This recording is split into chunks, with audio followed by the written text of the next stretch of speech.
আল্লাযীনা ইয়াসতামিউনাল কাওলা ফায়াত্তাবিউনা আহসানাহু উলাইকাল্লাযীনা হাদাহুমুল্লাহ ওয়া উলাইকা হুম উলুল আলবাব। আল্লাহ রাব্বুল আলামিন বলেন, আল্লাযীনা ইয়াসতামিউনাল কাউল, কাউল মানে কোরআন। কোরআনের অনেক নাম আছে। কোরআনের আসল নাম যে আমরা কোরআনকে কোরআন শরীফ বলে ফেলে দেয়। কোরআনের নাম হলো কোরআন, কোরআন মাজিদ, কোরআনুল কারীম, জিকির, কালাম, হাদিস, কাউল, এইগুলো কোরআনের নাম। আনজালা, নাজ্জালা, এইগুলো কোরআনের নাম। অনেক নাম তারই মধ্যে আল্লাহ পাক বললেন আল্লাযীনা ইয়াসতামুনাল কাউল, কাউল মানে কোরআন। আল্লাহ পাক বললেন আল্লাযীনা ইয়াসতামুনাল কাউল, যারা কোরআন ভালো করে শুনে, ফাত্তাবিউনা আহসানা মালা, আর ভালো ভালো করে আমল করে। আল্লাহ রাব্বুল আলামিন এই লোকগুলো উলাইকা হাদাহুমুল্লাহ, আল্লাহ বলছেন এই লোকগুলোর প্রতি আমি আল্লাহ নিজে হেদায়েত দান করি। বলুন আল্লাহু আকবার। অর্থাৎ আল্লাহ হেদায়েত দান করেন, অথবা বলছেন এই লোকগুলো হেদায়েতের উপর আছে। এরপর বলছেন ওয়া উলাইকা হুমুল উলুল আলবাব, পৃথিবীর মধ্যে যতই জ্ঞানী মানুষ থাক এই লোকগুলো সবচাইতে শ্রেষ্ঠ জ্ঞানী।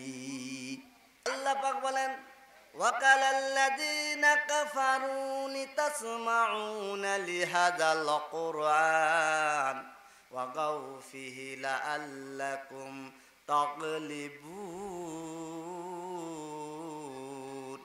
আল্লাহ রাব্বুল আলামিন বলেন, যেখানে কোরআনের আলোচনা হয়, যেখানে কোরআনের কনফারেন্স হয়, কোরআনের কথা হয়, সেখানে মানুষ যারা শুনতে যায় না বরং হট্টগোল করে, এরা হলো কাফের। ওই সময় কাফের এরা, যেখানে কোরআনের আলোচনা হয়, কোরআনের আলোচনা হয়, কোরআনের কথায় কাফেরা সেখানে হট্টগোল করে, জ্ঞানজাম করে।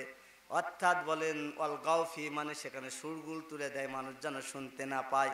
এই জন্য আল্লাহ রাব্বুল আলামিনও এই আয়াত দ্বারা বুঝিয়ে দিলেন, যেখানে কোরআনের আলোচনা হবে যারা শুনবে না, হট্টগোল গলবে, সুর সুর করবে, সুরগুল তুলে দিবে, এই লোকগুলোর মধ্যে কাফেরের আচরণ আছে। আর হলো কাফের।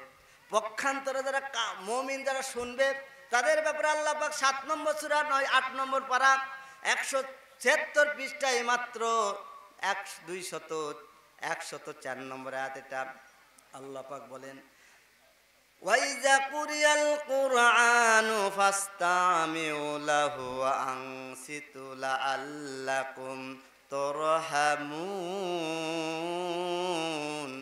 আল্লাহ পাক বলেন, যেখানে কোরআনের আলোচনা হয় সেখানে তোমরা নিশ্চুপ মেরে শোনো।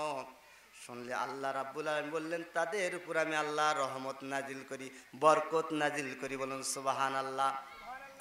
আর যারা মনোযোগ সহকারে শুনে, এটাও হলো 7 নম্বর সূরা 8 নম্বর পারা 9 নম্বর সূরা 9 নম্বর পারা 177 পৃষ্ঠা, এটা পাবেন মাত্র 2 নম্বর আয়াত। আল্লাহ পাক বলছেন ইন্নামাল মুমিনুনা আল্লাযীনা ইযা যুকিরাল্লাহু ওয়াজিলাত কুলুবুহুম ওয়া ইযা তুলিয়াত আলাইহিম আয়াতুহু যাদাতুহুম ঈমানাও ওয়া আলা রাব্বিহিম ওয়া ইয়াতাওয়াক্কালুন। আল্লাহ পাক তারাই মুমিন, ইন্নামাল মুমিনুনা আল্লাযীনা, তারাই মুমিন আল্লাযীনা ইযা যুকিরাল্লাহু, যারা কোরআন শুনে আর শোনার পর যাদের ইমানের মধ্যে ধাক্কা খায় শোনার সাথে, আর ওখানে কোরআনের আলোচনা হচ্ছে রে, একটা ধাক্কা, চল শুনি, একটা মনের মধ্যে একটা স্পিড বেড়ে যায়, শক্তি বেড়ে যায়। আল্লাহ বলছে এরাই হলো মুমিন। আর এই কোরআন শোনার পর তার ইমান বৃদ্ধি হয়ে যায়, আর এরাই আল্লাহর উপর সদা সর্বদা ভরসা রাখে। আমি বলছিলাম কোরআন শোনার গুরুত্ব এবং ফজিলত, এটা হলো কোরআনে আয়াত শুনলাম, হাদিস শুনেন। আপনাদের কি ভাগ্য দেখেন, যে কয়জন আসছেন, যারা এখনো আসেনি তারা হতভাগা।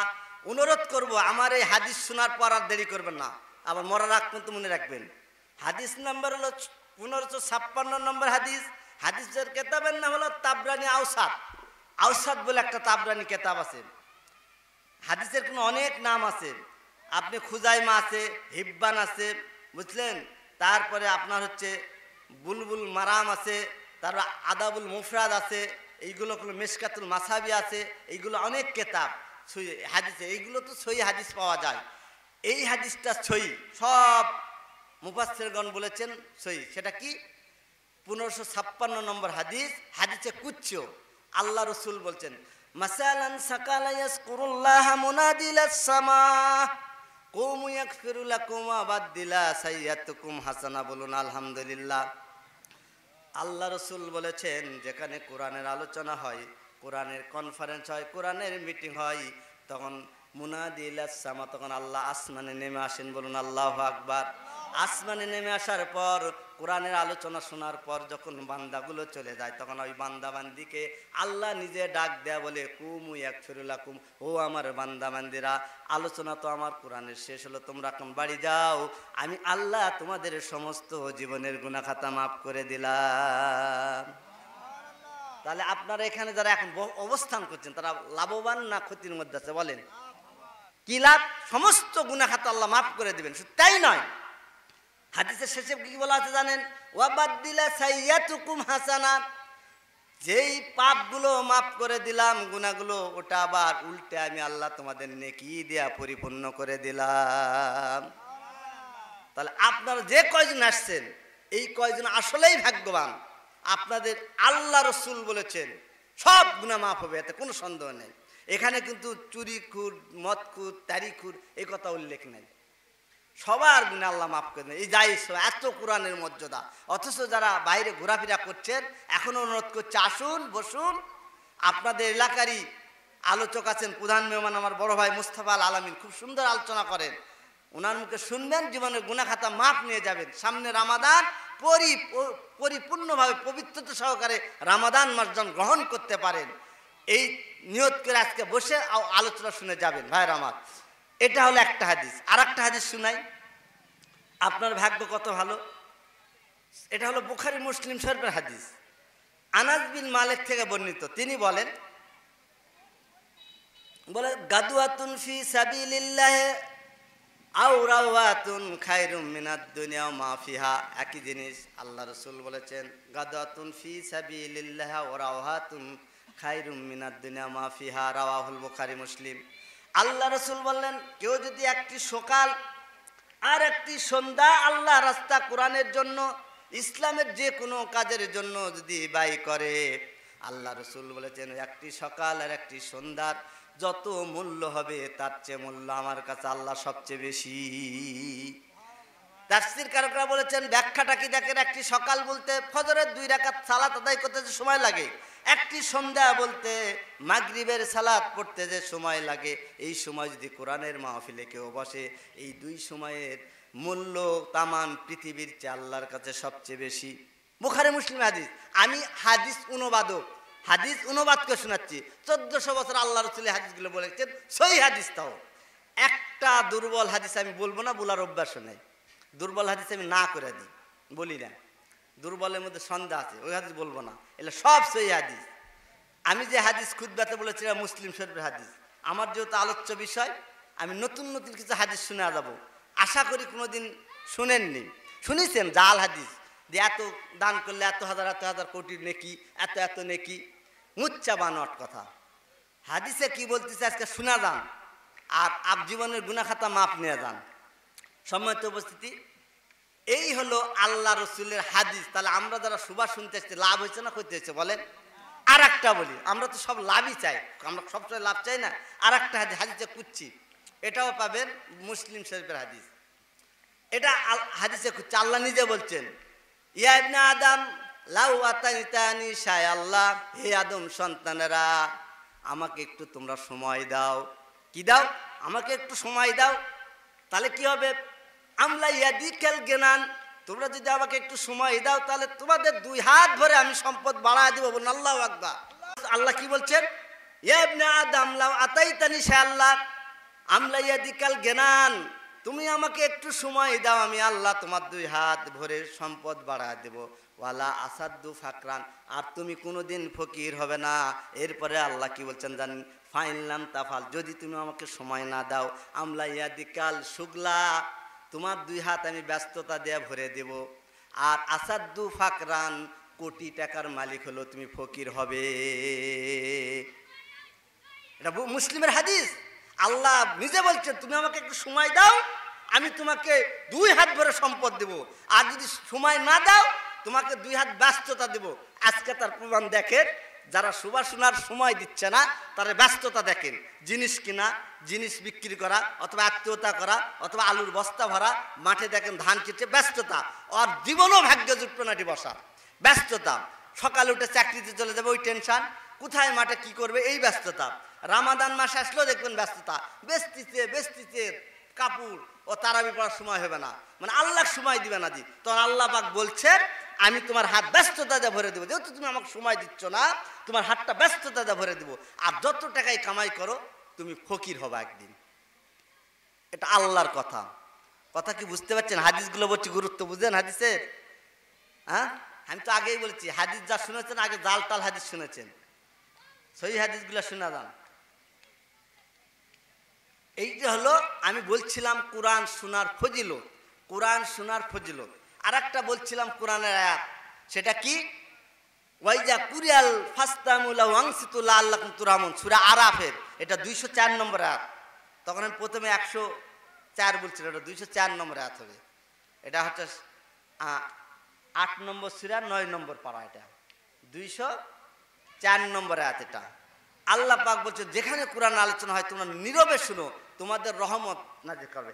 এখানে একটা ব্যাখ্যা না বললেই থাকতে পারি না, ভালো করে শুনুন। ওয়াইজা কুরিয়াল কুরআনা ফাস্তামুলাহু আনসিতুল্লাহ আল্লাকুম তুরহামুন, আল্লাহ পাক বলছেন যেখানে কোরআনের আলোচনা হয় সেখানে তোমরা নীরব মেরে শুনো আর মনোযোগ সহকারে শুনো। তাহলে শোনো, এই জন্য আমি দেখলাম, আমি খুদ্দার মধ্যে কোনোদিন কাউকে বলি না আমার সাথে পড়েন। অনেক আলেম দেখেন যখন কেরাত দেয়, হামদ পড়ে বা কোরআন তেলাওয়াত করে, তখন বলে না আমার সাথে পড়েন। অথচ আল্লাহ পাক বলছেন যেখানে কোরআন তেলাওয়াত হবে সেটা নিশ্চুপ মেরে শুনতে হবে। এখান থেকে দুটি ফায়দা নেন। একটা হলো যেখানে আপনার কোরআন শুনবেন নিশ্চুপ মেরে শুনবেন।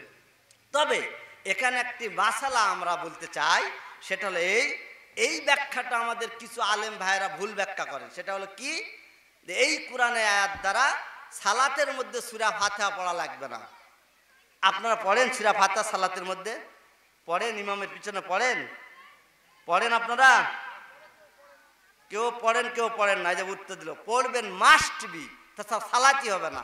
আল্লাহর রাসূলের হাদিস, উবাইদা ইবনে সামিত রাদিয়াল্লাহু তাআলা হতে বর্ণিত, তিনি বলেন লা সালাতা লিমান, এই দেখেন ভালো করে বলেন, লা সালাতা লিমান, লা সালাতা লিমান, লিমান মানে কারোই নামাজ হয় না, লা সালাতা কারোই নামাজ হয় না, লাম ইয়াকরাউ বি ফাতিহাতিল কিতাব, যেই ব্যক্তি সূরা ফাতিহা পড়ে না। বুখারীর হাদিস 756 নম্বর হাদিস, আর মুসলিম শরীফের 900 নম্বর হাদিস, 902 নম্বর হাদিস। আর অন্যান্য কেতাবে অনেক হাদিস আছে, একটা হাদিস বললাম লা সালাতা লিমান, লিমান মানে কারোই নামাজ হয় না, ইমামেরও হয় না, মুক্তাদির হয় না। কারা? লাম ইয়াকরাউ বি ফাতিহাল কিতাব, যে ব্যক্তি সূরা ফাতিহা পড়ে না। আমি কয়েকদিন আগে টাঙ্গাইলে আমার একটা বক্তব্য ছিল, প্রধান আলোচক ছিলাম। তো ওখানে এক মাদ্রাসার একটা ঘটনা বলি, শিক্ষণীয় বিষয়। দেখেন, এটাই বলে আমার মূল আলোচনা করব। শিক্ষণীয় বিষয় হলো, আমি বক্তব্যের প্রসঙ্গেই এইভাবেই ভূমিকা দিতে গিয়ে আয়াত বলেছি, বলার পর এইভাবে আমি বক্তৃতা দিচ্ছি, সূরা ফাতিহা ছাড়া নামাজ হয় না। তখন ওই সুবা শেষে মুহাদ্দিস সাহেব আমাকে ধরে ফেলছে, যিনি ওখানকার মুহাদ্দিস এবং দ্বিতীয় আলোচক, এবং খুব ভালো জানে এবং খুবই ভালো জানে। আল্লাহ তাকে হায়াত দারাজ করুক, সকল বলে আমিন। এবং সে ভালো। তো উনি আমাকে বলল, হুজুর আপনার সাথে আমার ডিবেট হবে। কি সূরা ফাতিহা পড়া লাগবে না, আপনি আয়াত পড়লেন আর আপনি আবার বলতেছেন পড়া লাগবে। তো কোন আয়াত পড়লাম? তখন আমাকে ওই আয়াত শুনে দিচ্ছে, ওয়াইজা কুরিয়াল কুরআনা ফাস্তামুলাহু আনসিতুল্লাহ। তাই আমি বললাম যে এই আয়াত কিভাবে নিলেন? তো হচ্ছে আমরা হানাফি মাযহাব যাতে আসি, মনে কিছু করেন না, বোঝার জন্য বলতেছি। হানাফি মাযহাব যারা, আমরা মাযহাব যারা মানি, হানাফি রাহিমুল্লাহর মতে যেখানে অকাট্য কোরআনের দলিল আছে সেখানে আমরা হাদিস মানি না বলে হেলে দিল। তাই নাকি? তখন আমি চালাকি করে হুজুরকে বললাম, হুজুর আপনার কথা মেনে নিলাম, কোরআনে অকাট্য দলিল আছে, মানবেন না, তো আমাকে আর একটা আয়াতের অনুবাদ শুনেন তো। তখন আমি বললাম সূরা বাকারা 2 নম্বর সূরা 2 নম্বর পারা, 2 নম্বর সূরা 2 নম্বর পারা 172 নম্বর আয়াত। আমি বললাম ইন্নামা হাররামা আলাইকুমুল মাইতাতা ওয়াদ-দামা ওয়া লাহামাল খিনজিরি ওয়া মা উহিল্লা বিহি গায়রিল্লাহ। অর্থাৎ হলো, হুজুর বলেন তো এটা কোরআনের আয়াত, ইন্নামা হাররামা আলাইকুমুল মাইতাতা, পৃথিবীর যত রকমের মরা পানি আছে সবগুলো হারাম করেছেন কে বলেন? আল্লাহ। সবগুলো হারাম। আমি বললাম তাহলে আপনি আপনার বাড়ি তো টাঙ্গাইল, এখানে মরা মরায় বড় বড় ইলিশ পাওয়া যায়, ইলিশ তাজা পান না মরা পান? হুজুর বললেন আমি মরা পাই। তাহলে এই মরা ইলিশ খাওয়ার দলিল কই পালেন বলেন? এটা তো কোরআন আয়াত, অস্বীকার করবেন? সূরা বাকারা 172, সূরা মায়েদা 3 নম্বর আয়াত। এখানে বলছে হুররিমাত আলাইকুমুল মাইতাতা ওয়াদ-দামা, এটা মায়েদার 5 নম্বর সূরা, এটা 2 নম্বর আয়াতের এটা প্রথমে আছে। আল্লাহ পাক বললেন সব মরা পানি খাওয়া হারাম। আপনি যত বড়ই গাবি হোক, যত বড়ই ছাগল হোক, রাত্রে হঠাৎ বুকে তেল বেঁধে মারা গেছে, আপনি জবাই করে খান নাকি? খান। কেন খান না? এই যে কোরআন আয়াত, আল্লাহ হুকুম মানছেন। আমি হুজুরকে বললাম, হুজুর আপনি আমাকে ফতোয়া দেন, এখন মাছ খাওয়ার দলিল কই পালেন? হুজুর যে ফতোয়া দিচ্ছে না শোনাবো আপনাদেরকে, এই জন্য এত দূর নিয়ে আসছি। হুজুর কি ফতোয়া দিচ্ছে শুনবেন? হুজুর বলতেছে শুনেন, দলিল দিচ্ছি। কি দলিল? উনি তখন ইব্রাহিমের কাহিনী তুললেন, যেহেতু বসে দুই ভাই গল্প করছি, ইব্রাহিমের কাহিনী তুললেন। কি কাহিনী জানেন? প্রথমে সূরা বাকারার 258 নম্বর আয়াত তেলাওয়াত করলেন। ওই আয়াতের অর্থ হলো, এটা হলো ওখানে হলো আয়াতের অর্থ হলো এটা যে আল্লাহ পাক বলেন যে সেই সময়ের কথা স্মরণ করো যেই সময়ে, এইদিকে কান লাগান, তোমরা সেই সময়ের কথা স্মরণ করো যেই সময় ইব্রাহিম আলাইহিস সালাম, এখানে আয়াতটা এরকম ছিল, আলাম তারা ইলাল্লাযিনা হাদ্দা ইব্রাহিমু ফি রাব্বিহি আন আতাহুল্লাহুল মুলক। হে নবী, আপনি কি লক্ষ্য করে দেখেন নাই তাকে? কাকে? নমরুদকে। নমরুদ তার ইব্রাহিমের সাথে তার রবের ব্যাপারে তর্ক করছিল। উনি এই কোরআন শুনালেন। কি তর্ক করছিলেন? ইসকালা ইব্রাহিমু রাব্বিয়াল্লাযী ইউহয়ী ওয়া ইউমীতু। ইব্রাহিমের সাথে তর্ক করলো নমরুদ যে তোমার রব কে? কে এত বড় ক্ষমতাবান? ইব্রাহিম বললেন আমার রব তিনি যিনি মানুষকে হায়াত দেন আর মৃত্যু ঘটান। তখন নমরুদ বলল কালা আনা উহয়ী ওয়া আমুতু, আমিও মানুষকে জীবন দিতে পারি, মৃত্যু ঘটাতে পারি। ইব্রাহিম এই কথা শুনে আবার ইব্রাহিম কি বলতে জানেন? কালা ইব্রাহিমু ফাইন্নাল্লাহ ইয়াতি বিশ-শামসি মিনাল মাশরিক ফাবিহা মিনাল মাগরিব ফাবুতিহাল্লাযী কাফারা ওয়াল্লাহু লা ইয়াহদিল কওমাজ জালিমিন। ইব্রাহিম বলতেছে তুমি তো মানুষকে জীবন দাও, মৃত্যু ঘটা, আমার রব তিনি হলেন সেই রব যিনি সূর্য পূর্ব দিকে উদয় আর পশ্চিম দিকে ডুবায়। তুমি কেমন রব পশ্চিম দিকে সূর্য উদয় করে পূর্ব দিকে ডুবে দেখাও। ফাবুতিহাল্লাযী কাফার, তখন কাফেররা হতভম্ব হয়ে গেছে। মনে রাখবেন, যারা বেশি চালাক, যারা বেশি তর্ক করে, তারা কিন্তু হতভম্ব হয়ে যায়। সবচেয়ে ফেরাউনের বুদ্ধি ছিল, নমরুদের বেশি বুদ্ধি ছিল। যখন এই কথা শুনলো, সূর্য পূর্ব দিকে উদিত হয়, পশ্চিম দিকে ডুবে, সূর্য পশ্চিম দিকে উদিত করে পূর্ব দিকে ডুবে দেখা ইব্রাহিম যখন বললেন, তখন তার হতভম্ব হয়ে গেল। আল্লাহ পাক বলছেন আমি জালেমদেরকে হেদায়েত করি না। তার নমরুদ এই ঘটনা বলার পর বলতেছে কি, দেখেন এই যে এই ঘটনা যেটা, এটা ঠিক আছে, কোরআন এই পর্যন্ত এক ঠিক, এই পর্যন্ত এক ঠিক, অনুবাদও ঠিক, একটা 100% কারেক্ট। সূরা বাকারার 258 নম্বর আয়াত, এটা 54, 55, 56, 57, 58 নম্বর আয়াত। ইব্রাহিমের সুন্দর কাহিনী এটা। এরপর বলতেছে হুজুর শুনেন, এরপর তখন নমরুদ খুব রাগ লেগে গেল। যখন নমরুদ ঠকে গেল, তো মানুষ যখন ঠকে যায় পারে না, তখন কি করে? মানুষ মারে, মারে না? মানুষ মারে। আমার বাংলাদেশেও হয়েছে তাই। যখন পারে না তখন বসা ফাঁক কর, জায়গা রোড ফাঁকা করে ফেলে দেয় গুলি করে, হয়েছেও তাই। মনে রাখবেন, যত রাগ করবে মানুষের বুদ্ধি তত লুপ পায়, আর তখনই মানুষ মারে। রাগ যত করবেন তত বুদ্ধি লুপ পায়, এটা নিয়ম। কারণ ফেরাউনের মতন বুদ্ধিমান কেউ ছিল না। যখন ফেরাউন মুসাকে তাড়া করলো আর টার্গেট মুসাকে মারবই, যখন ওর এত বুদ্ধি, তখন লুপ পেয়ে গেল। লুপ কি? যখন মুসা পানির মধ্যে যাচ্ছিল, পার হচ্ছে মুসা, তো নমরুদ দেখতে কি সুন্দর রাস্তা, অথচ কেতাবে হাদিসে আসছে 30 ফিট উঁচা নিচা পানি, পানি হলো 30 ফিট, রাস্তার চেয়ে উঁচা দুই পারে। নমরুদ জানতো যে এখানে ঢুকলে দুই পানি যদি চাপা দেয়, ফেরাউন জানতো যে এই পানি যদি চাপা দেয় তাহলে তো মারা যাবে, এটা কিন্তু ফেরাউন জানে, বুদ্ধিমান ফেরাউন। তারপর ওর একটা রাগ, আমি মুছাকে মারবো, তখন বুদ্ধিটা একটু লুপ পাইছে, তাই তখন করছে কি নেমে গেছে, আর দুই দিকে আল্লাহ পানি দেয় তাকে মেরা ফেলছে। ভালো করে বুঝেন, এটা ফেরাউনের ঘটনা বললাম। যে নমরুদের একই হচ্ছে যে তোমার আল্লাহকে মারবো, এখন ওই হুজুর আমাকে বুঝাচ্ছে, এবার বানানা দলিল দেয়া যে আল্লাহকে মারবো, তো কি করবা? হুজুর বুঝালেন, আমি একটু সুর করে বলছি, উনি গল্প করছেন, হুজুর আমাকে বুঝাচ্ছেন, ভাই শুনেন, নমরুদ এবার আল্লাহকে ইব্রাহিমকে মারার জন্য বিশাল একটা টাওয়ার বানালো। টাওয়ার বানানোর পরে আল্লাহকে মারার জন্য একটা তীর ধনুক নিল। তীর ধনুক নেওয়ার পর ওই টাওয়ারে উঠে আল্লাহকে মারছে তীর। হঠাৎ করে আল্লাহ রাব্বুল আলামিন জান্নাত থেকে একটা মাছকে জিবরিল ফেরেশতাকে বলল, ও জিবরিল ফেরেশতা, তুমি জান্নাত থেকে একটা মাছ নিয়ে যা, নমরুদের তীরে মারো, তীরে ধরো, তাকে তীর বিদ্ধ করে নমরুদের সামনে ফেলো। এই সামনে ফেলো। জিবরিল ফেরেশতা আল্লাহর হুকুমে একটা জান্নাত থেকে কাতলা মাছ নিয়ে আসুন। কাতলা মাছের কথা বললেন। তারপরে বলছে অন্য মাছ হতে পারে, তবে কাতলা মাছের কথা উনি আমাকে বললেন। কাতলা মাছ নিয়ে যায় জিবরিল, নমরুদের একটা তীরে ধরলো। এবার নমরুদের তীর বিদ্ধ হয়ে নমরুদের সামনে যখন পড়লো, তখন ওই মাছটি দেখবেন, যে কোনো মাছ শুকানে উঠলে তাজা মাছ মাথার লেজ লাফায় কিনা, লাফায় না। এখন নমরুদ বলতেছে, যখন মাছ লাফাচ্ছিল তখন নমরুদ বলছে যে তোমার আল্লাহকে ইব্রাহিম মেরে ফেলে দিয়েছি, এই দেখো তোমার এটা আল্লাহ, তো এইটুকু মাছ আল্লাহ, এটা নিয়ে তুমি ফুটানি করো। এরপর মাছ এবার আল্লাহর কাছে মাথা লেজ লাফিয়ে আল্লাহর কাছে ফরিয়াদ করছে, আল্লাহ আমি তো জান্নাতে ছিলাম, তুমি মারলে একটা পাপিষ্ট ব্যক্তি, ক্ষুধার্থী ব্যক্তি, তার তীরে আমাকে আঘাত করলে, এটা আমার আফসোস।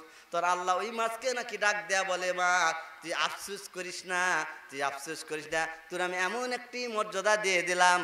এই মর্যাদা হলো এই যে কিয়ামত পর্যন্ত যতদিন আমার বান্দা বেঁচে থাকবে, ততদিন তুই যতদিন পর্যন্ত তোর গায়ে থেকে কাঁটা না খসবে, ততদিন পর্যন্ত মরা মাছ তোরে খাওয়া আমি হালাল করে দিলাম। এইটা আমার হাদিস শোনালো, হুজুর এইভাবে মাছ খাওয়া দলিল হয়ে গেছে, তখন থেকে নাকি মাছ খাওয়া, মরা মাছ খাওয়া হালাল। বলে নাউজুবিল্লাহ মিন জালিক। আমি হুজুরকে বললাম, হুজুর যদি এটাই দলিল হয় তাহলে রেফারেন্স কি? তো বলছে এটা কেতাবে আছে। তাই আমি বললাম, হুজুর একটা কথা শুনেন তো কি? আমি একটা রেফারেন্স দিই তিরমিজি শরীফের 3314 নম্বর হাদিস, তিরমিজি শরীফের 3314 নম্বর হাদিস, ইবনে খুজাইমার পাবেন 2800 নম্বর হাদিস, ইবনে হিব্বানে পাবেন 1415 নম্বর হাদিস। ভালো করে শুনেন, রেকর্ড হচ্ছে, ভালো করে শুনেন। 3314 নম্বর হাদিস, আবু হুরায়রা রাদিয়াল্লাহু তাআলা হতে বর্ণিত, তিনি বলেন, উহাল্লাত লানা মাইতাতান ওয়াদ দামানে, আল্লাহ রাসূল বলেছেন দুই প্রকার মরা প্রাণী আর দুই প্রকার রক্ত খাওয়া আল্লাহ আমাদের জন্য হালাল করে দিয়েছে।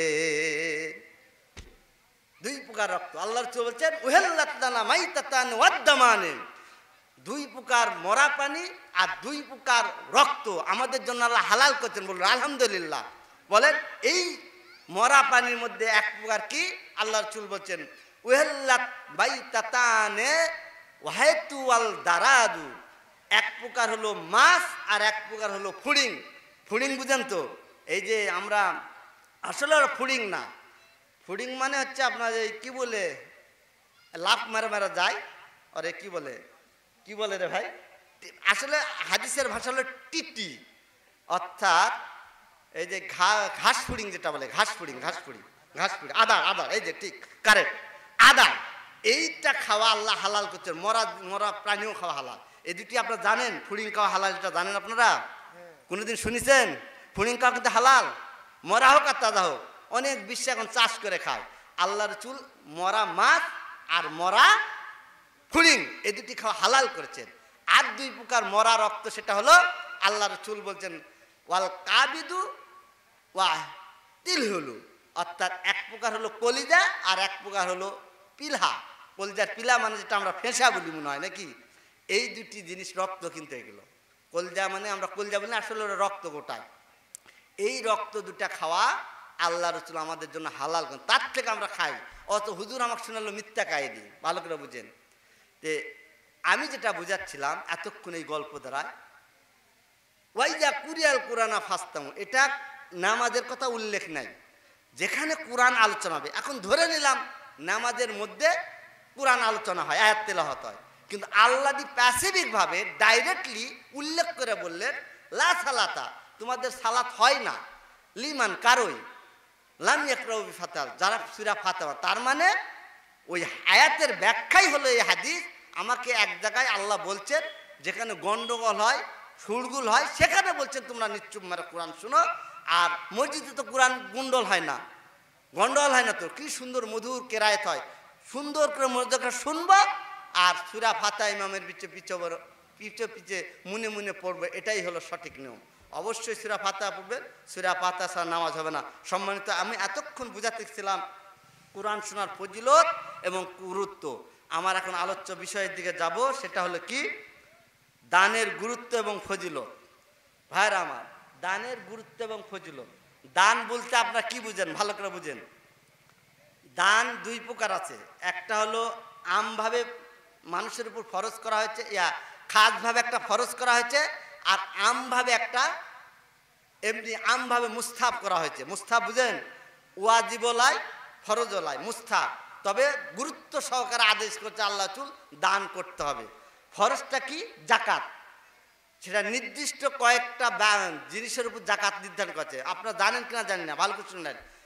5টি জিনিসের উপর জাকাত ফরজ, বাকি ওইগুলো ফরজ না, কিন্তু ওই ফরজে ওই 5টির মধ্যে পড়বে। 1 নম্বর হলো স্বর্ণ, 2 নম্বর হলো রূপা, ভালো করে বুঝেন কি হলো, 3 নম্বর হলো উট, 4 নম্বর হলো গরু ছাগল ভেড়া ডুম্বা, আর 5 নম্বর হলো নগদ অর্থ টাকা। এই 5 প্রকার উপর জাকাত ফরজ, ভালো করে শুনালেন।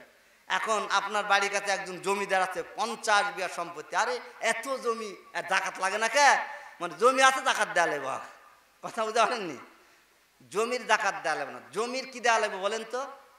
জমির ফসলে ওষুধ দেওয়া লাগবে, ওটা আলাদা জিনিস আবার, ওটা কিন্তু জাকাত না। তবে হ্যাঁ, ওই জমির থেকে যদি ফসল উৎপাদন করে যদি আপনি টাকা হয়ে যায় নিসাব পরিমাণ বছর অন্তে, মনে করেন জমি 50 বিঘার থেকে আপনি আলু করছেন, ধান করছেন, নিসাব পরিমাণ বলতে খরচ বরচ বাদ দিয়ে খেয়ে পরে আপনার বছরে 1 লাখ 2 লাখ টাকা থেকে গেছে, তাহলে ওই টাকার আপনি জাকাত দিতে হবে। আপনার 5টা বাড়ি আছে, জাকাত দেওয়া লাগবে না। 5টা বাড়িতে তাও জাকাত দেয় না, মানুষ বলে না বাড়ির উপর জাকাত ফরজ। হ্যাঁ, তখনই ফরজ, ভালো করে বুঝেন।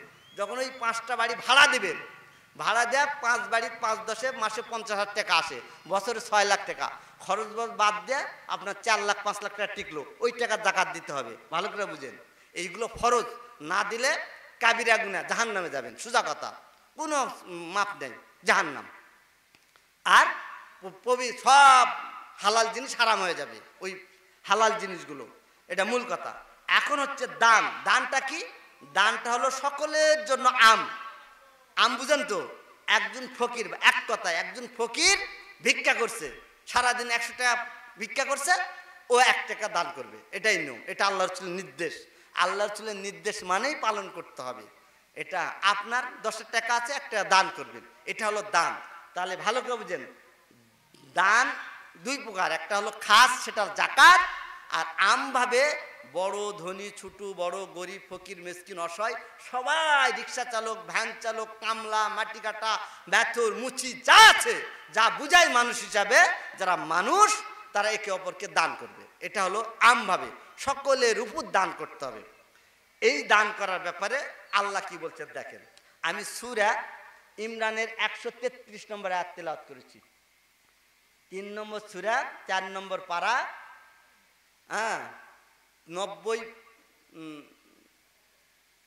90 পৃষ্ঠায় মাত্র 133 নম্বর আয়াত, 33 এবং 34 নম্বর আয়াত। এই আয়াতের অর্থ বলে আমার আলোচনা শুরু করবো। আল্লাহ পাক কি বলছেন দেখেন, ওয়াসারিউ ইলা মাগফিরাতিন মির রাব্বিকুম ওয়া জান্নাতিন আরদুহাস সামাওয়াতি ওয়াল আরদ উইদ্দাত লিল মুত্তাকিন।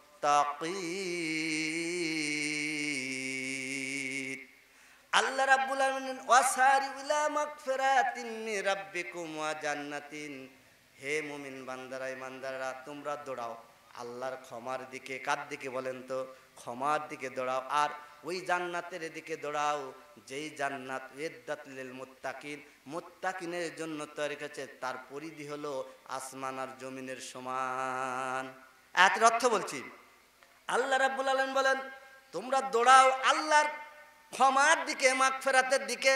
কার দিকে দৌড়াতে বলছে? ক্ষমা চাওয়ার দিকে। আর দৌড়াও ওই জান্নাতের দিকে যেই জান্নাতের পরিধি হলো 7টা ভাগ জমিন 7টা ভাগ আসমানের সমান। সুবহানাল্লাহ বললেন না? 7টা ভাগ জমিন 7টা ভাগ আসমানের পরিধি হলো একটা করে জান্নাতের। সেই জান্নাতের অগ্রসর দিকে হও, তোমরা ক্ষমার দিকে দৌড়াও। লিল মুত্তাকিন, মুত্তাকিনের জন্য তৈরি করা হয়েছে। বলুন সুবহানাল্লাহ। এখন মুত্তাকিন কারা? এক নম্বর হলো আল্লাযীনা ইয়ানফিকুনা ফি সাররাই ওয়া দাররাই ওয়াল কাযিমিনাল গায়জা ওয়া আফিনা আনিন নাস ওয়াল্লাহু ইউহিব্বুল মুহসিনিন। এখানে 4টা কথা বলা হয়েছে। আল্লাযীনা ইয়ানফিকু, আল্লাহ পাক বলছে যারা আমার দেওয়া রিজিক থেকে আল্লাহর রাস্তায়, ইনফিকু ফি সাররা ওয়া দাররা, সাররা ওয়া দাররা সুখে আর দুঃখে, ভালো করে বুঝেন আয়াতের অর্থ। সুখে আর দুঃখে, কষ্টে যেই অবস্থায় থাকুন না কেন, যারা দুঃখে আর কষ্টে আল্লাহর রাস্তায় যারা দান করে, এটা 2টা পয়েন্ট। একটা হলো দুঃখে আছেন অথবা সুখে আছেন, আনন্দে আছেন, খুব ভালো আছেন অথবা কষ্টে আছেন, এই অবস্থায় যারা আল্লাহর রাস্তায় দান করবে আর কি করবে, আর নিজের রাগকে তারা দমন করবে, আর যারা মানুষকে ক্ষমা করে ভালোবাসে, এই 4টি গুণের কথা বলা হয়েছে। এই 4টি কাজ যারা করবে, আল্লাহ রাব্বুল আলামিন বললেন আল্লাহু ইউহিব্বুল মুহসিনিন, এই লোকগুলো হলো আমার মুহসিনিন বান্দা, আমি আল্লাহ এদেরকে সবচেয়ে ভালোবাসি। বলুন আল্লাহু আকবার। দেখছেন আপনার মনে গুরুত্ব দিচ্ছেন না, কান্দা শুনেন। আমি তো ভাই প্রত্যেকটা কথা রেফারেন্স দিয়ে বলতেছি এবং সহি দলিল, বানা কথা বলিনি। একটা বানা কথা বলছি, মানুষের শুনে ওই হুজুরের, তাও অর্ধেক সঠিক ছিল অর্ধেক আর বানানা ছিল। তাছাড়া আমি বানা কোনো একটা কথা বলিনি। ভালো করে বুঝেন, আমি কোরআনে আয়াত বলতেছি, আয়াত নম্বরও বলতেছি, হাদিসেরও নম্বর বলবো, সমস্যা নেই। তাহলে আল্লাহ পাক বললেন দৌড়াও ক্ষমার দিকে, মাগফিরাতের দিকে, জান্নাতের দিকে। তাহলে ক্ষমা আর জান্নাত পেতে হলে কি করা লাগবে? নিচের আয়াতে আল্লাহ পাক বলছেন তোমাদেরকে দুঃখে থাকেন আর কষ্টে থাকেন, দুঃখে থাকেন আর কষ্ট ব্যয় করা লাগবেই, দান করা লাগবে। কেন দান করবেন? এবার আসুন, দান করবেন কেন? আনাস বিন মালিক রাদিয়াল্লাহু তাআলা বর্ণিত, তিনি বলেন, যেটা খুতবার মাধ্যমে হাদিস পড়েছি, হাদিসের প্রথম অংশ হলো আত-তুহুরুল শাতরুল ঈমান। ভালো করে শুনেন, হাদিসটা বুঝেন। হাদিসটা কি শুনেছেন দেখেন, ব্যাখ্যা কি শুনেছেন, আজকে ব্যাখ্যা শুনেন। আত-তুহুরুল শাতরুল ঈমান, পবিত্রতা হলো ঈমানের অর্ধেক, ঈমানের অংশ না, অর্ধেক। শাতরুল ঈমান মানে অর্ধেক। ভালো করে শুনেন, কোনো মানুষ যদি ঈমানদার হয় 100%, 100%, তাহলে 50% থাকবে পবিত্রতার মধ্যে। বলুন সুবহানাল্লাহ। ভালো করে বুঝেন, আত-তুহুরুল শাতরুল ঈমান, পবিত্রতা হলো ঈমানের অর্ধেক। আলহামদুলিল্লাহ তামলাউল মিজান, আর যে ব্যক্তি একবার আলহামদুলিল্লাহ পড়বে, তার মিজানের পাল্লা আল্লাহ ভারী করে দিবেন, সব ভারী করে দিবেন। এরপর আল্লাহ রাসূল বললেন সুবহানাল্লাহ আলহামদুলিল্লাহ তামলাউ তামলায়ে মা বাইনাস সামাওয়াতি ওয়াল আরদ, যে ব্যক্তি সুবহানাল্লাহ আলহামদুলিল্লাহ বলে, আল্লাহ রাসূল বলেন আসমান জমিনের যত জায়গা আছে নেকি দিয়ে আল্লাহ ভরপুর করে দিবে। এখন বলেন তো, আপনার মসজিদে তাবলীগ ভাইরা আসে বলে একবার সুবহানাল্লাহ পড়লে 49,999 কোটি সওয়াব পাওয়া যাবে। আমাকে এখন বুঝান, এটা হলো সহিহ হাদিস, ওটা হলো বানানা হাদিস। আপনি বলেন তো 49,999,000 কোটি বেশি না আসমান জমিন পূর্ণ করে দেওয়া হবে, ভরা করে দেওয়া হবে নাকি এটা বেশি, কোনটা নাকি বলেন? এই হাদিস ওরা বলে না, ওরা বলে কি একবার সুবহানাল্লাহ বললে এত এত এত হাজার নাকি। আর সহিহ হাদিসে আল্লাহ রাসূল কি বললেন? একবার সুবহানাল্লাহ বললেন আসমান আর জমিনে যত জায়গা আছে পূর্ণ করে দিবে কে বলেন? আল্লাহ। এরপর যে জন্য হাদিসটা নিয়ে আসছি, এবার আসেন, আল্লাহ রাসূল বললেন as-সালাতুন নূর, সালাত হলো আলো, ওয়াল যাকাতুল বুরহানুন, এইবার আসল কথা, যাকাত হলো দলিল। ভালো করে শুনেন, যাকাত হলো দলিল। ওয়াজ সাবরুন দিয়াউন, সবুর হলো আলো জ্যোতি। এরপর আল্লাহ রাসূল বলতেন আল কুরআন হুজ্জাতুল্লাহ কালাই, কোরআন আপনার পক্ষে বিপক্ষে। এরপর যেটা কথা বলা হয়েছে কুল্লুন নাসে ইয়াকদারু ফাবাইয়ুন নাফসাহু আও মুতিকাহা আও মুকিভা, প্রত্যেক মানুষ, আল্লাহ রাসূল বলেন প্রত্যেক মানুষ সকালবেলা সকাল করে, কেউ তার জীবনটাকে জাহান্নাম থেকে মুক্ত করে, আর না হয় কেউ জাহান্নামের মধ্যে তার জীবনটা ভরে দেয়। হাদিস রাওয়াহুল মুসলিম, মুসলিম শরীফের হাদিস। মুসলিম শরীফের হাদিস, এটা মুসলিম শরীফের হাদিস 1000 নম্বর হাদিস, এটা মুসলিমের। এই হাদিসটা থেকে যেটা বুঝাতে চালাম ভালো করে শুনেন। আল্লাহ রসুল বলছেন as-সালাতুল বুরহান, আল সাদাকাতুল বুরহান, দান হলো দলিল। দলিল বুঝেন তো? এই যেখানে একটা মোহরির বাড়ি আছে, না বুঝলে বুঝা নেবেন। মনে করেন রাজশাহীতে আপনি 2 শতক জমি কিনেছেন 1 কোটি টাকা দেয়, 50 লাখ টাকা শতক। তো এখন জমি কিনে আপনি স্টিকার আপনার নাম আছে, আমি যা যদি বলি ওটা আমার জমি, আপনি দিবেন? দিবেন না, কারণ আপনি বলেন এই যে আমার দলিল দেখ। তাহলে ওই জমির দলিল আছে তাই আপনার জমি। কথা বলেন, আমার দলিল নেই, আমার দাবিও করা যাবে না। কথা বলেন ঠিক কিনা?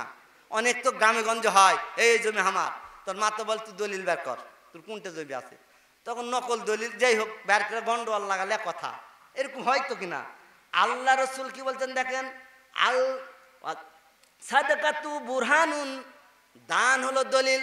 একটা জিনিস খেয়াল করবেন, সালাত এমন একটি ইবাদত, আবু হুরায়রা রাদিয়াল্লাহু তাআলা তিনি বলেন বুখারী হাদিস, আউয়ালু আয়াসাবু ইয়াউমাল কিয়ামাতে আব্দুল সালাত, কিয়ামতের দিন বান্দার সর্বপ্রথম আল্লাহর আমলের হিসাব নেবে, সেটা হলো সালাত। ভালো করে শুনুন, যেই ব্যক্তির সালাত সঠিক হবে তার পরের আমল তার সব সঠিক হবে, বুখারী হাদিস। আর যার সালাত সঠিক হবে না তার আমল একটাও গ্রহণযোগ্য হবে না। এই জন্য সালাত এমন একটি ইবাদত যার কোনো সমস্যা বুঝে না, কৈফত মানে না। বুঝে মানে সালাত কৈফত মানবে না। আপনি দাঁড়ানো অবস্থায় আছেন, হাদিসটা বুঝেন, ব্যাখ্যা বলছি। আপনি দাঁড়ানো আছেন, বসার সময় নেই, বসতে পারবেন না, দাঁড়ায় আছেন, সময় হয়ে গেছে সালাতের, দাঁড়ায় থেকে নামাজ পড়া লাগবে। আপনি দৌড়াচ্ছেন, দাঁড়ানোর অবস্থা নাই, বসার অবস্থা নাই, দৌড়ের অবস্থা আছেন। বসলেই আপনার ক্ষতি, পান্নাসের ক্ষতি আছে অথবা আপনার ক্ষতি আছে। সালাতের সময় হচ্ছে, হুঁশ আছে, দৌড়াচ্ছেন, দৌড়ের অবস্থায় নামাজ পড়া লাগবে, মাপ নাই। আপনার কাপড় চোপড় না পাক, ওই অবস্থায় নামাজ পড়বেন, পরিষ্কার করার সুযোগ হয়নি। কাপড় নাই, ন্যাংটা আছেন, হুঁশ আছে, নামাজ পড়া লাগবে। 2টি অবস্থায় নামাজ পড়া জায়েজ নাই। একটা হলো জ্ঞান যদি না থাকে, পাগল যদি হয়ে যান। আর 2 নম্বর হলো যে ঘুমের মধ্যে থাকেন। অনেক ভাইয়েরা ঘুমায়া পড়ে, ফজরের নামাজ বেলা হলে পড়বেন, সূর্য উঠে যাক, যা পারে তাই হোক, ঘুম যখন ভাঙবে তখনই ফজরের নামাজ পড়বেন। ঘুমিয়ে গেলে নামাজ তার নাই, আর পাগল হলে নামাজ নাই। তাছাড়া নামাজ কোনো কৈফিয়ত ছোড়ে না, কোনো সমস্যা বুঝে না, কিন্তু অন্যান্য ইবাদত সমস্যা বুঝে। যার হজ ফরজ হয়েছে, এই বছর গেলেন না, আগামী বছর যাবেন, আল্লাহ বেঁচে রাখলে, সমস্যা বুঝে। এই যে সামনে রামাদান, কি রামাদানের মধ্যে অসুস্থ হয়েছে, আল্লাহ নিজেই বলেছেন রোজা রাখা লাগবে না, কাজা করো, পরে রাখো, তাহলে রোজাও সমস্যা বোঝে। কিন্তু সালাত এমন একটা ইবাদত আপনার সমস্যা বুঝে না, পড়তেই হবে, হুঁশ থাকলে, জ্ঞান থাকলে, যেই অবস্থায় থাকেন না কেন। তারপরও আল্লাহ রসুল, যে হাদিসটার ব্যাখ্যা বুঝাতি, তারপরও আল্লাহ রসুল বলেননি সালাত আপনার জন্য দলিল। সুবহানাল্লাহ বলেন। আল্লাহ রসুল বলেননি সালাত দলিল, বলেছেন? আল্লাহ রসুল বলেননি সালাত দলিল, কি বলেছেন? দান হলো দলিল। দলিল মানে কি? জান্নাতে যাওয়ার দলিল। দান হলো জান্নাতে যাওয়ার জন্য দলিল। সম্মানিত উপস্থিতি, ভালো করে শুনুন, দান এমন দলিল, কিয়ামতের দিন মুসিবতের সময় আপনাকে আল্লাহ রসুল বলেছেন, ভালো করে শুনুন, কাব বিন উজারা রাদিয়াল্লাহু তাআলা হতে বর্ণিত, তিনি বলেন আল্লাহ রসুল বলেছেন, সাদাকাতুল তুতফিউল খাতিয়া কামা ইয়াতফিউ মা'আন নার।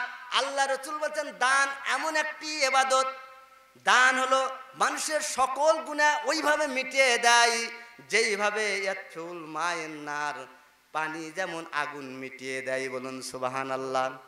ভালো করে বুঝেন, দান এমন একটা ইবাদত, মানুষের গুনাহ ওইভাবে মিটিয়ে দেয় যেইভাবে পানি, এই যে 1 গ্লাস পানি দিয়ে একটা মোমবাতি আগুন আছে, নিভে জ্বাললে পানি দিলে আগুন থাকে। যেই ব্যক্তি দান করবে তার জীবনের সমস্ত গুনাহ আল্লাহ ওইভাবে মিটিয়ে দেবেন। সুবহানাল্লাহ। এখন দান করবেন কিনা আপনার ব্যাপার, বা এটা হাদিস শুনেন, আমি বানায়া কথা বলবো না। এটা হলো হাদিস। এটা হলো তিরমিজি শরীফের হাদিস, 614 নম্বর হাদিস। এবার আর একটা শুনেন, আবু যার রাদিয়াল্লাহু তাআলা হতে বর্ণিত, তিনি বলেন আকসারুহুম বিল আসফালু ইয়াউমাল কিয়ামা, কিয়ামতের দিন যাদের ধন সম্পদ থাকবে, ভালো করে শুনুন, আকসারুনাহুম আসফালু ইয়াউমাল কিয়ামাত, কিয়ামতের দিন যারা ধনাঢ্য ব্যক্তি তাদেরকে আল্লাহ সর্বনিম্ন মান করে দিবেন। ইল্লা মান, তারা খালি সর্বনিম্ন হবে না, কারা? বেলমালে কাহাজা কাহাজা ওয়া কাসাবু মিন তাইব, যেই ব্যক্তিরা আল্লাহর জন্য দান করে সেই ব্যক্তি কিয়ামতের দিনে মর্যাদাশীল করে দেওয়া হবে। আর যারা দান করে না, যতই দুনিয়া অর্থবার্তি থাক, বড়ই টাকা আলা হোক, তারা কিয়ামতের দিনে আল্লাহ তাদেরকে নিম্নমান করে দিবে। হাদিসটা কি বুঝলেন? যারা আজকে বড় লোক আমরা আছি, দুনিয়াতে ফুটানি করছি, অহংকার করছি, কিয়ামতের দিনে তাদেরকে আল্লাহ সবচেয়ে নিম্ন করে দিবেন। ইল্লামান, ওই ব্যক্তি বাদে, কারা? বেল মালে হাকাজা কাহাজা কাসাবা মিনাত তাইয়িব, যেই ব্যক্তিরা পবিত্র মাল থেকে দান করে তাদের আল্লাহ মর্যাদা বাড়িয়ে দিবে। এটাও পাবেন ইবনে মাজাহ 4130 নম্বর হাদিস। এরপর আল্লাহ রাসূল বলেছেন, দেখেন কি বলেছেন, দেখেন উকবা বিন আমর রাদিয়াল্লাহু তাআলা হতে বর্ণিত, তিনি বলেন কুল্লু আমরি ফিল জিল্লি সাদাকাতুল হাত্তা ইয়াফসালু বাইনান নাস, কিয়ামতের দিন মুসিবতের সময় ওই বিভীষিকাময় রোদ্রের মধ্যে ওই লোকেরা ছায়া দান পাবে, ছায়ার তলা আশ্রয় পাবে, যেই লোকেদের বিচার না হওয়া পর্যন্ত ছায়ার তলে থাকবে, যারা যারা আল্লাহ রাস্তায় দান করে। বলুন আল্লাহু আকবার। আল্লাহ হাদিস শোনাচ্ছি, এই হাদিসটা এটাও পাবেন ইবনে মাজাহ। এই হাদিসটা ইবনে মাজাহর মধ্যে আছে। তাহলে প্রত্যেকটা হাদিসের খালি গুরুত্ব দেখেন। এরপর যে হাদিসটা শোনাবো ভালো করে শুনেন। আরেকটা হাদিস শুনেন, এটা খুব গুরুত্বপূর্ণ হাদিস। আল্লাহ রাসূল বলেছেন ইন্নাস সাদাকা লা তুতফু আন আহলি হাররাল কুবুরে ওয়া ইন্নামা ইউতাসিল্লু মা মুমিনিনা ইয়াউমাল কিয়ামাতা ফি জিল্লি সাদাকাতি। এই দেখেন হাদিসটা, এটা সহিহ মুসলিম শরীফে পাবেন, ইবনে মাজাহতে পাবেন, তিরমিজিতে পাবেন। হাদিসটা হলো কি, ভালো করে শুনুন। আল্লাহর ইন্না সাদাকা লা তুতফু আন আহলি হাররুল কবরে, আল্লাহ রাসূল বলেছেন যেই ব্যক্তি দান করে সেই ব্যক্তির কবর এর এত দ্রুত কবরে আযাব মিটিয়ে দেয় যেইভাবে পানি আগুনকে মিটিয়ে দেয়। আপনি আজকে দান করবেন, ভালো করে শুনলেন হাদিসের ব্যাখ্যা, এখনই দান করবেন, এখনই। এমন কোনো আমল নাই আপনার বাবার কবরে আযাব মাফ করে, এখনই দান করবেন। এই হাদিস, হাদিস বলছি, এখনই দান করবেন, এখনই আপনার কবরে বাপ মাফ হয়ে যাবে। এই হাদিস বলছি, আল্লাহর কসম, লিল্লাহি কসম, হাদিস, এই হাদিস প্রমাণ। আল্লাহ রাসূল বলছেন যেই ব্যক্তি দান করবে, ইন্নাস সাদাকা লা ইয়াতফু ফিল আহলিল হাররুল কবরে, এখনই যে ব্যক্তি দান করবে এখনই বাবার কবরে আযাব মাফ হয়ে যাবে। এটা কিন্তু সাংঘাতিক কথা। পৃথিবীতে এমন কোনো আমল নাই যে আপনি দান করার সাথে সাথে কবরে আযাব মাফ হবে, কোনো আমল নাই। নামাজ নাই, সালাত নাই, যাকাত নাই, হজ নাই, কিছু নাই, কিন্তু দান করার সাথে সাথে আপনার বাবার কবরে আযাব এক্ষুনি মাফ হয়ে যাবে। এটা হলো দান, দানের ক্ষমতা। দানের প্রত্যেকটি ইবাদতের ক্ষমতা আছে, প্রত্যেকটি ইবাদতের একটা করে জান্নাতে যাওয়ার মাধ্যম আছে, তারই অন্যতম মাধ্যম হলো দান। সুবহানাল্লাহ। অথচ আমরা দান করি না, দান করি না ভাই, হাজার হাজার টাকা কামাই করি, দান করি না। এটা আল্লাহ রাসূলের হুকুম।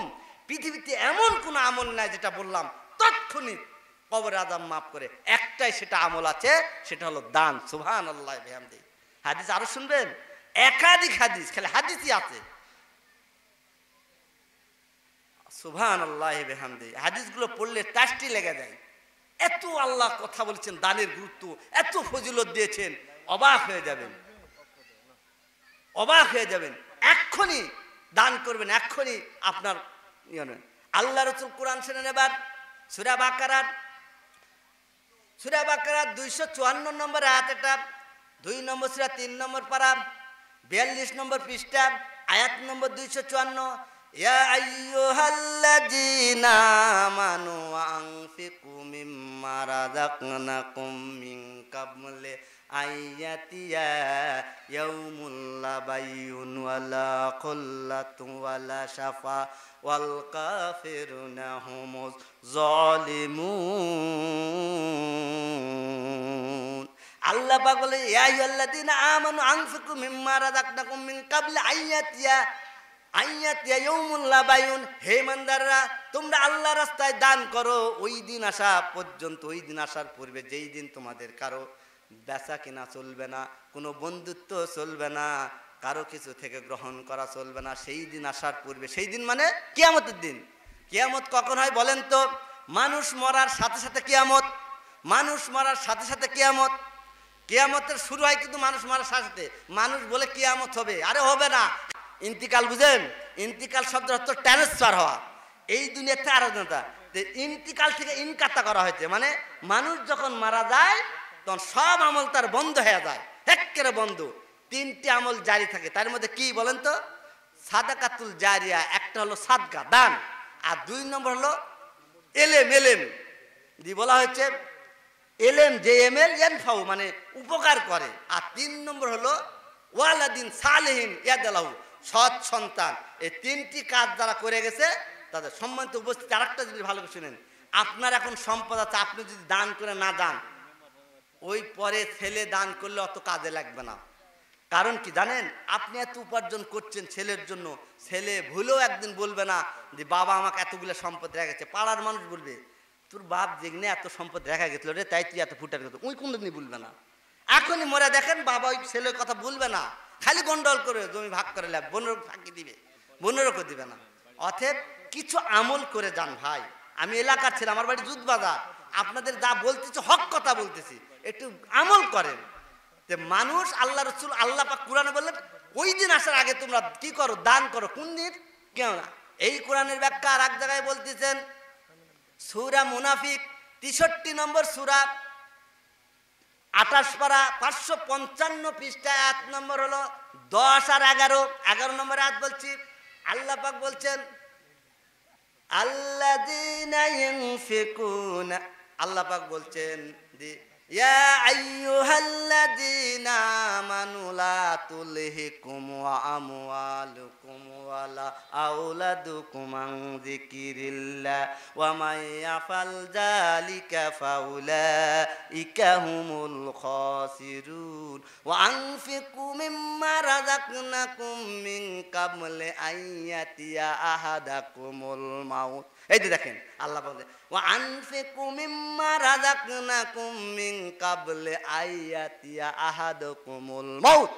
হে ইমানদাররা তোমরা আল্লাহর রাস্তায় আমার দেওয়া রিজিক তোমরা ব্যয় করো তোমাদের মৃত্যু আসার পূর্বে। মৃত্যু আসার পূর্বে। কখন মৃত্যু আসবে আপনি জানেন না। এই কথা বাকারা ওই কথা বলা হয়েছে সূরা বাকারা 48 নম্বর 48 নম্বর আয়াতের মধ্যে বলছেন কি জানেন? আল্লাহ পাক 48 নম্বর আয়াতের মধ্যে বলতেছেন তোমরা ওয়াত্তাকু ইয়াউমান লা তাজি নাফসুন আন নাফসিন শাইআন ওয়ালা ইউকবালু মিনহা ওয়ালা শাফাআতু ওয়ালা তাখুজু মিনহা ওয়া আদলুল্লাহুম ইয়ানসারুন। আল্লাহ বলছে ওয়াত্তাকু ইয়াউমা, ওই দিনকে ভয় করো যেই দিন তোমাদের কোনো আন্নাফসুন নাফসিন কেউ কারো উপকারে আসবে না, সেই দিন কেউ কারো সুপারিশ করবে না, আর সেই দিন কারো কাছ থেকে কোনো বিনিময় গ্রহণ করা হবে না।